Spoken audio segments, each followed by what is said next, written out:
김무일TV와 함께하는 서해바다 외로운 끝섬, 말도의 추억 그 11번째 시간입니다. 꿈에서도 잊을 수 없었던 그리운 조국의 하늘.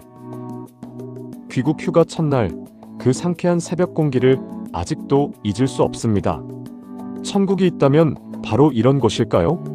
푹신한 잠자리에 누워 묵은 때를 벗고 새 옷을 입었을 때의 그 산뜻한 기분은 경험해본 사람만이 알 수 있는 감동입니다.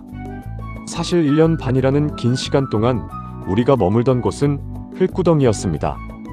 비라도 내리는 날이면 웅덩이엔 혐오스러운 벌레들이 꼬여들었고 그들과 함께 밤을 지새우기 일쑤였죠. 작전 지역을 옮길 때마다 매일같이 땅을 파고 야자수잎을 엮어 지붕을 만들었습니다. 그 거칠고 허술한 공간이 바로 우리 소대장들의 벙커이자 안식처였습니다. 심지어 어느 작전 때는 아침에 눈을 떠보니 공동묘지 한가운데에 덩그러니 놓여있던 적도 있었습니다. 칠흑 같은 어둠 속에서 야간 매복지를 찾아 들어갔는데 알고 보니 그곳이 공동묘지였던 거죠.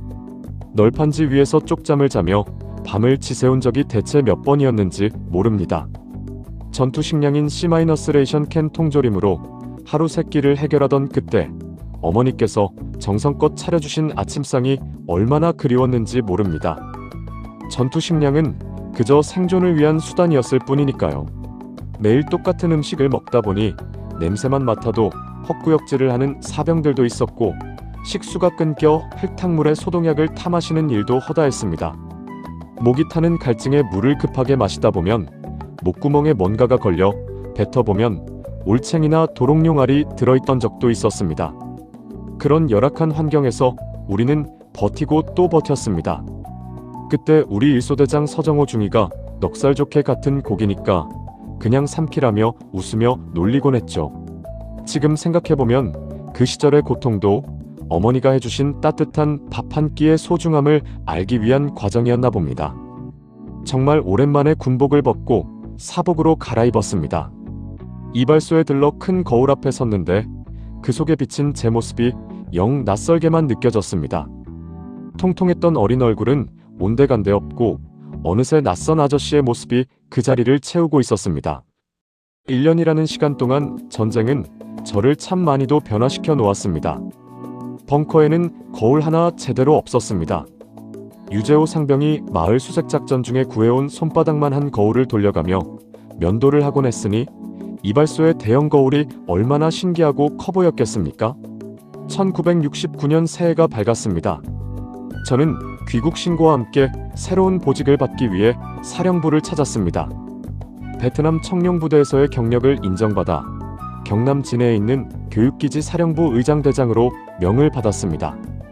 마침 초임 장교 시절 여단장으로 모셨던 이병문 장군님께서 소장으로 진급하여 작전참모부장으로 계셨습니다.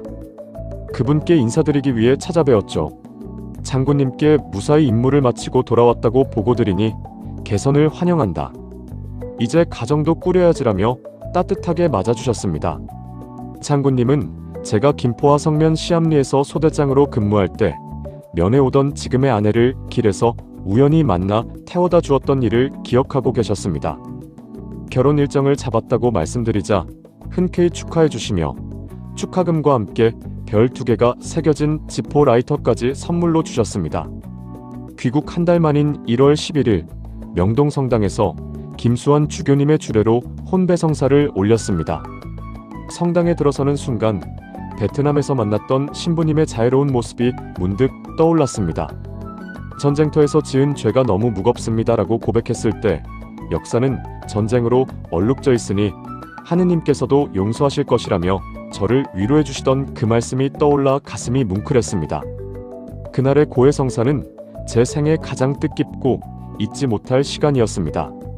먼저 떠나간 전우들의 얼굴이 눈앞에 스쳐 지나가며 눈시울이 뜨거워졌습니다. 미사 내내 살아서 돌아온 은혜에 끊임없이 감사했습니다. 양가 부모님과 하객들 모두 저와 같은 마음으로 기도해 주셨으리라 믿습니다. 진해 여자동 해군 관사에서 소꿉장난 같은 신혼생활이 시작되었습니다. 군 생활 처음으로 출퇴근이라는 것을 해보게 된 참으로 꿈같은 시간이었습니다. 철책선 근무와 말도 소대, 그리고 베트남에 긴박했던 전선까지 단 하루도 편할 날 없던 제게 찾아온 후반 근무는 하늘이 주신 은총처럼 느껴졌습니다. 의장대원들의 충성심 또한 정말 지극정성이었습니다. 사열과 분열, 각종 시범 행사를 준비하며 그들은 늘 화려한 퍼레이드의 선두에서 가장 멋진 모습을 보여주었습니다. 어느덧 엄동설한이 지나고 따스한 봄이 찾아왔습니다. 벚꽃으로 유명한 진해 군항제 준비로 눈코 뜰 새 없이 바쁜 나날을 보냈죠. 이어지는 이야기는 마지막 시리즈에서 계속하겠습니다. 오늘도 김무일TV와 함께 해주셔서 감사합니다.